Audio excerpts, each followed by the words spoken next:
एक सवाल सोचिए कि वायर में पहले से इलेक्ट्रॉन है, लेकिन इलेक्ट्रॉन अपने आप मूव क्यों नहीं होता।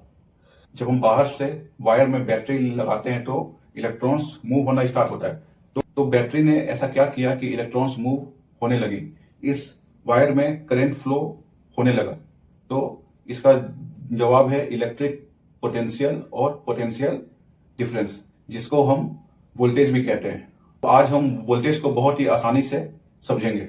अब इमेजिन करो कि जमीन पर एक बॉल है, तो क्या वो बॉल अपने आप मूव होगा? नहीं होगा।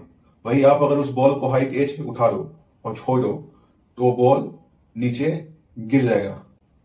तो हमने उस बॉल के पोटेंशियल को बढ़ा दिया, या यूं कहें हमने जमीन और बॉल के बीच हाइट डिफरेंस या पोटेंशियल डिफरेंस को बढ़ा दिया, जिसके कारण उस बॉल में मूवमेंट आ गई। ठीक वही काम वोल्टेज का है, ठीक वही काम बैटरी का है। ये बैटरी इलेक्ट्रिक वायर में पोटेंशियल डिफरेंस क्रिएट करता है। तो पहले जब ये इलेक्ट्रिक वायर नहीं था तो इस वायर के दो एंड के बीच में कोई पोटेंशियल डिफरेंस नहीं था, तो इलेक्ट्रॉन्स में मूवमेंट नहीं होगा। ठीक उसी टाइप से जैसे बॉल जमीन पर न रखा हुआ है और उसमें कोई मूवमेंट नहीं है। वही जब मैंने इसके दो एंड को सोर्स से कनेक्ट किया तो वायर के एंड्स में पोटेंशियल डिफरेंस आ गया या हाइट डिफरेंस आ गया। ये हाइट डिफरेंस के कारण इलेक्ट्रॉन्स पर फोर्स एक्ट हुआ। तो इस फोर्स के कारण इलेक्ट्रॉन्स मूव होना स्टार्ट हुए और इस मूवमेंट के कारण इलेक्ट्रिक करंट आया। तो इलेक्ट्रिक करंट फ्लो कराने के लिए एक पोटेंशियल डिफरेंस सोर्स चाहिए जो कि इलेक्ट्रॉन्स पर फोर्स अप्लाई करे। अगर कोई सोर्स नहीं होगा तो ये इलेक्ट्रॉन्स मूव नहीं होंगे।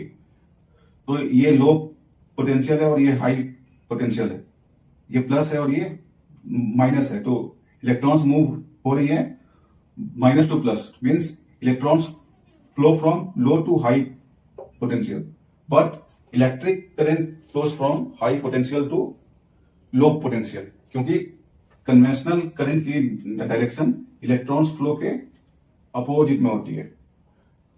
तो यहां बैटरी का काम है इन इलेक्ट्रॉन्स को एनर्जी देना ताकि इलेक्ट्रिक करंट पास हो। अब इलेक्ट्रिकल इंजीनियरिंग या फिजिक्स में पोटेंशियल डिफरेंस V को डिफाइन किया गया है वर्क डन बाय चार्ज। अगर ये सोर्स या सप्लाई Q चार्ज को यहां से यहां ले जाने में W वर्क अगर कर रहा है तो वर्क डन बाय चार्ज जो होगा वो पोटेंशियल डिफरेंस भी होता है।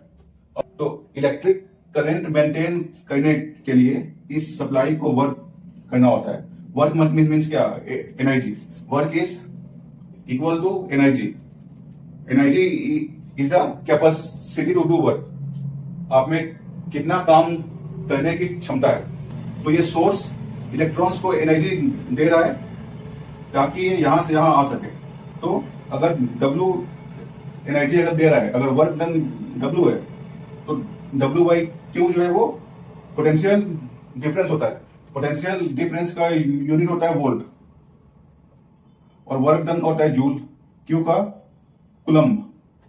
तो 1 वोल्ट होगा 1 joule work by 1 coulomb of charge. तो अगर 1 कुलम्ब चार्ज पर 1 जूल ऑफ वर्क अगर सप्लाई करे तो पोटेंशियल डिफरेंस 1 वोल्ट की होगी।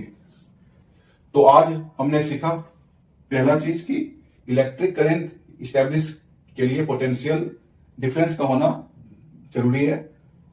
सेकेंड की potential difference work done by charge होता है।